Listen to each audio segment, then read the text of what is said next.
নমস্কাৰ ছাত্ৰ ছাত্ৰীসকল, তোমালোকক ইতিমধ্যে বাইদেৱে সমীকৰণৰ বিষয়ে বুজাই দিছে। অৰ্থাৎ সমীকৰণৰ চলক কোনটো, সহগ কোনটো, ধ্ৰুৱক কোনটো, এইবিলাক নিশ্চয় তোমালোকে বুজি পাইছা। আজি মই তোমালোকক এক চলকযুক্ত ৰৈখিক সমীকৰণৰ সমাধান কিদৰে উলিওৱা হয় সেইটো শিকাই দিব চেষ্টা কৰিম। প্ৰথমে আমি জানিব লাগিব এক চলকযুক্ত কি বস্তু আৰু ৰৈখিক কি বস্তু। ধৰা হল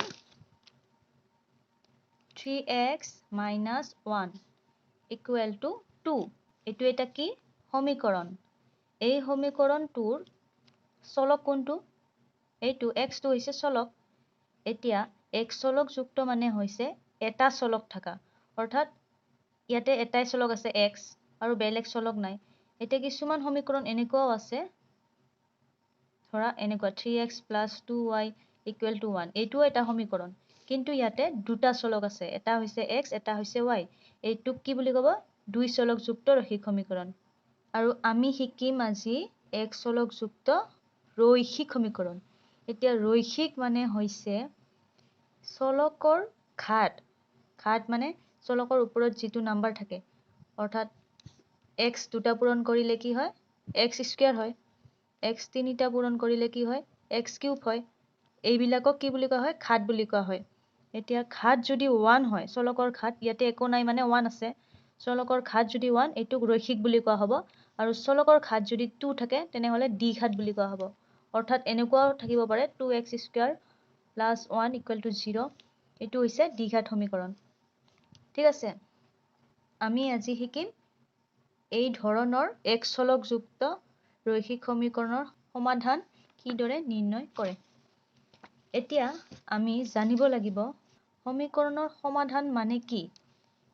সমীকৰণৰ সমাধান বা বীজ বা মান তিনিটাই একেটা কথাকে বুজায়।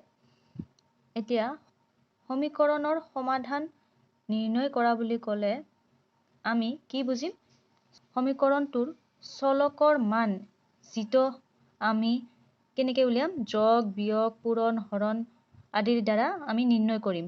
অৰ্থাৎ কি বহালে ইয়াতে আমি সমীকৰণটো সিদ্ধ কৰিব পাৰিম। সিদ্ধ মানে বাওঁপক্ষ আৰু সপক্ষ সমান হ'ব লাগিব। ইয়াতে এতিয়া x ৰ মান কিমান হ'লে এইখিনি সমাধান কৰি এইখিনি পাম? কোৱাচোন। ইয়াতে চাই ক'ব পাৰা, x ৰ মান যদি আমি 1 দিওঁ, 1 দিলে এইটো x ৰ লগত 3 টো পূৰণ হৈ আছে, সহগ। এইটো সহগ, এইটো চলক, এইটো পূৰণ হৈ আছে। যদি x ৰ মান 1 দিওঁ, তেনেহ'লে 3 × 1 = 3, 3 ৰ পৰা 1 গ'লে 2, মিলি গ'ল। গতিকে x ৰ মান 1 হ'লে এই সমীকৰণটো সিদ্ধ হ'ব। অৰ্থাৎ এই সমীকৰণটোৰ মান হ'ব x = 1। এইদৰে তোমালোকে উলিয়াব লাগিব। এতিয়া মই অনুশীলনীৰ অংক বুজাই দিব চেষ্টা কৰিম। অনুশীলনী 4b, ইয়াতে কি কৈছে? পৰ্যবেক্ষণৰ সহায়ত চলকৰ কি মানে তলৰ সমীকৰণ একোটা সিদ্ধ কৰে ঠাৱৰ কৰা। পৰ্যবেক্ষণ মানে তোমালোকক এইটো কাগজ কলম নলোৱাকে, অৰ্থাৎ চাইয়ে এনচাৰ উলিয়াব দিছে। এতিয়া চাবা 1 নম্বৰটো, x ৰ মান কিমান হ'লে সপক্ষৰ লগত মিলিব। তাৰমানে x ৰ মান কিমান হ'লে বাওঁপক্ষ আৰু সপক্ষ মিলিব।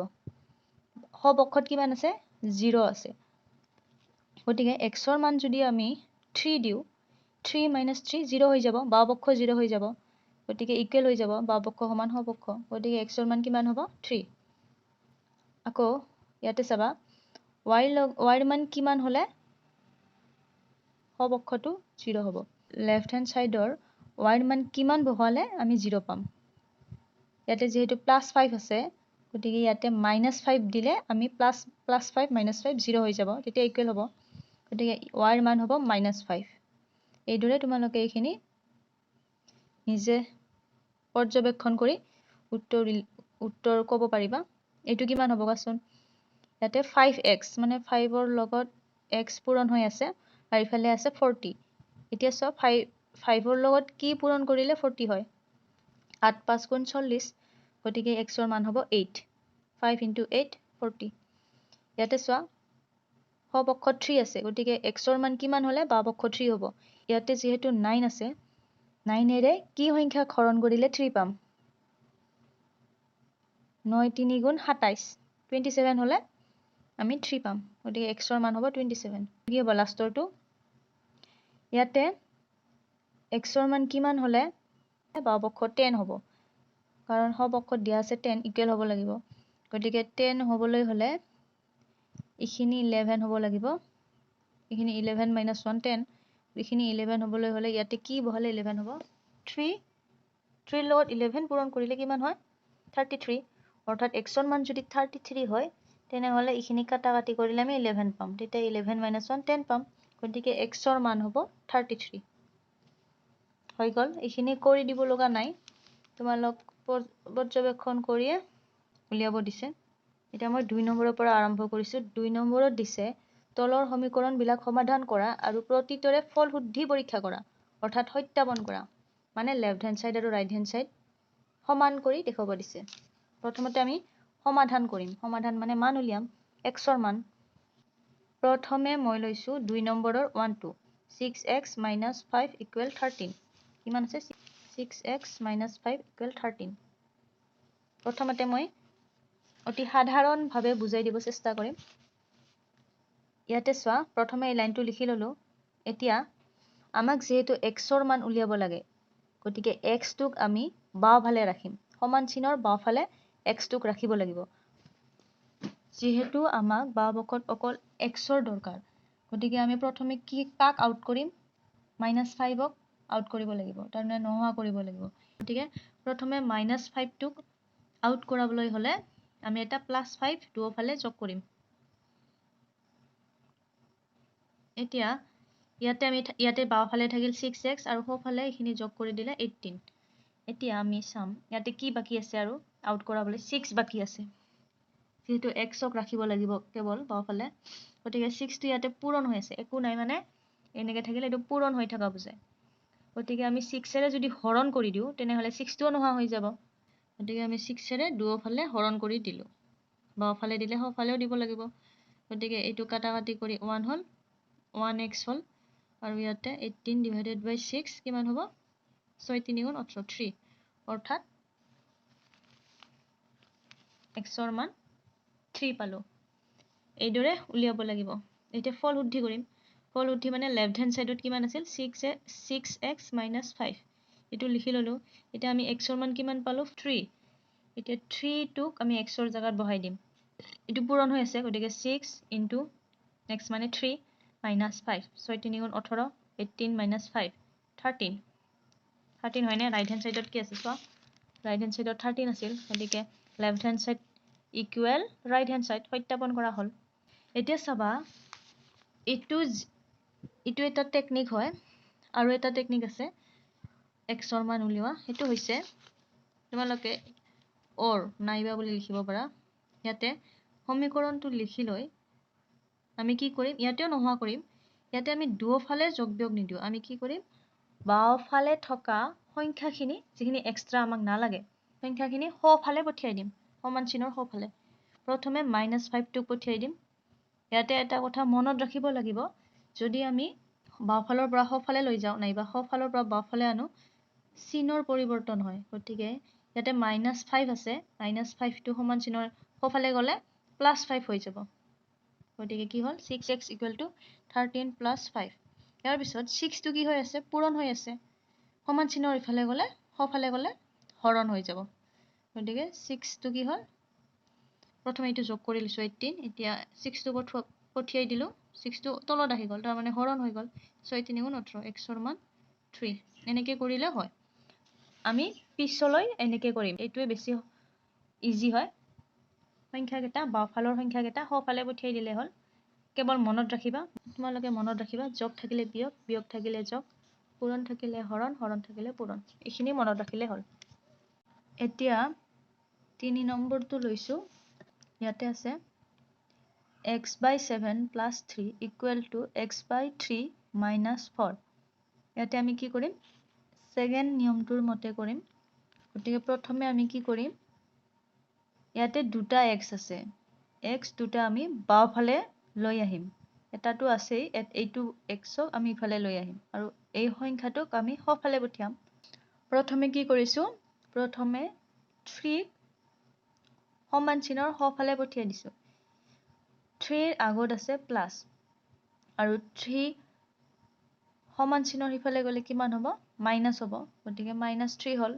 এইখিনি যেনেকৈ আছে তেনেকৈ লিখি ললো।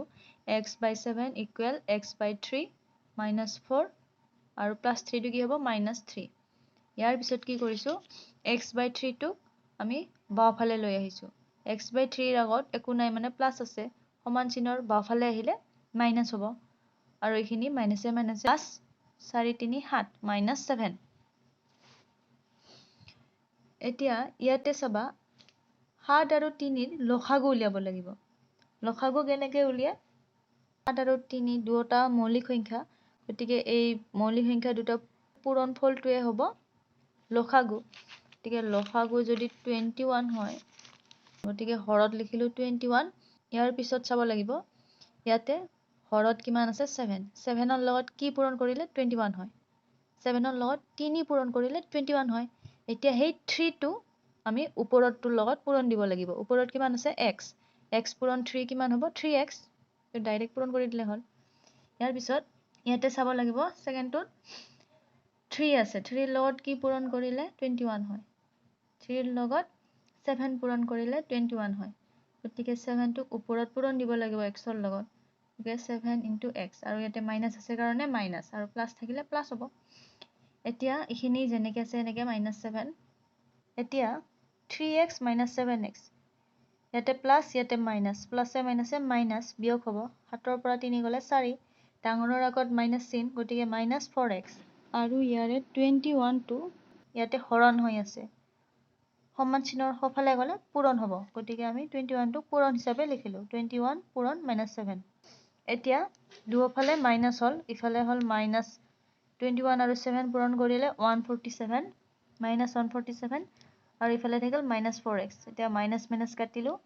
ইয়াতে চাবা 4 টো x ৰ লগত পূৰণ হৈ আছে, সমান চিনৰ সফালে গলে হৰণ হ'ব। গতিকে x = 147/4। এইটোৱে হ'ব এনসাৰ। এতিয়া আমি ফল বুদ্ধি পৰীক্ষা কৰিম। প্ৰথমে লেফট হেণ্ড সাইড, আমি x ৰ লেফট হেণ্ড সাইড আছে x/7 + 3। ইয়াতে আমি x ৰ মান কিমান পালো, 147/4। ইয়াতে বহাই দিলো আৰু এইখিনি যেনেকৈ আছে তেনেকৈ লিখিলো। এতিয়া এই ভগ্নাংশটোৰ 4 টো তলত আহিব, গতিকে কি হ'ব, 147 / 4 × 7 + 3। এতিয়া 7 4 গুণ কিমান হয়, 28। লসাগু হল 28। ইয়াৰ তলত একো নাই, তাৰ মানে 1 আছে। এতিয়া এই দুটাৰ লসাগু হ'ব 28, লিখিলো 28। এতিয়া এই ভগ্নাংশটোৰ হৰ যিহেতু 28 হয়, একে হৈ আছে, গতিকে ইয়াতে একো পূৰণ দিব নালাগে। ওপৰত যি আছে সেইটোৱে হ'ব 147 লিখিলো, প্লাস প্লাস ইয়াতে 1 আছে, গতিকে 1 ৰ লগত কি পূৰণ কৰিলে 28 হ'ব। 1 ৰ লগত 28 পূৰণ কৰিলে 28 হ'ব। গতিকে এই 28 টো আমি ওপৰত পূৰণ দিব লাগিব। কিমান হ'ল, 3 × 28। এতিয়া এইখিনি সমাধান কৰিলে 147 + 28 × 3 84। 28 এইখিনি প্লাস কৰি পালো 231/28। কাটাকাটি কৰিলো, 7 4 গুণ 28, 7 এৰে কাটিলো, 7 এৰে 28ক হৰণ কৰিলে 4 হয় আৰু 7 এৰে 231ক হৰণ কৰিলে 33 হয়। আমি পালো 33/4। এতিয়া আমি ৰাইট হেণ্ড সাইড উলিয়াই চাম। যেহেতু ৰাইট হেণ্ড সাইডতো x আছে, ইয়াতেও আমি x ৰ মান বহুৱাব লাগিব। ঠিক আছে, ইয়াতে x ৰ মান বহালো 147/4 / 3 -4। ইয়াতেও 4 টো তলত নামিব, গতিকে 147 / 4 × 3 -4। এতিয়া ইয়াতে লসাগু কিমান হ'ব, 4 3 গুণ 12 আৰু ইয়াতে একো নাই মানে 1 আছে। 12 আৰু 1 ৰ লসাগু 12। এতিয়া ইয়াতে যেহেতু 12 আছে অলৰেডি, গতিকে আমি একো পূৰণ দিব নালাগে। ওপৰত যিটো আছে সেইটোৱে হ'ব 147 মাইনাস ইয়াতে যেহেতু 1 আছে, 1 ৰ লগত কি পূৰণ কৰিলে 12 হয়, 12 পূৰণ কৰিলে 12 হয়। গতিকে 12 টো ইয়াতে ওপৰত পূৰণ দিব লাগিব 4 ৰ লগত। গতিকে 4 × 12, 147 মাইনাস 4 × 12 কিমান হয়, 48 / 12। এই দুটা মাইনাস কৰিলে পাওঁ 99 / 12। কাটাকাটি কৰিলো, 3 4 গুণ 12 3 3 গুণ 9 3 3 গুণ 9 33/4 so left hand side to 33/4 ওলাইছে right hand side to 33/4 গতিকে left hand side equal to right hand side সত্যাপন কৰা হল ইয়াতে বহুত কেইটা অংক দিয়া আছে টোটাল 13টা আছে মই দুটা কৰি দিলো আৰু দুটা মান কৰি দিম কিন্তু ভিডিওটো বেছি দীঘল হয় বাবে নেক্সট ভিডিও দি দিম ঠিক আছে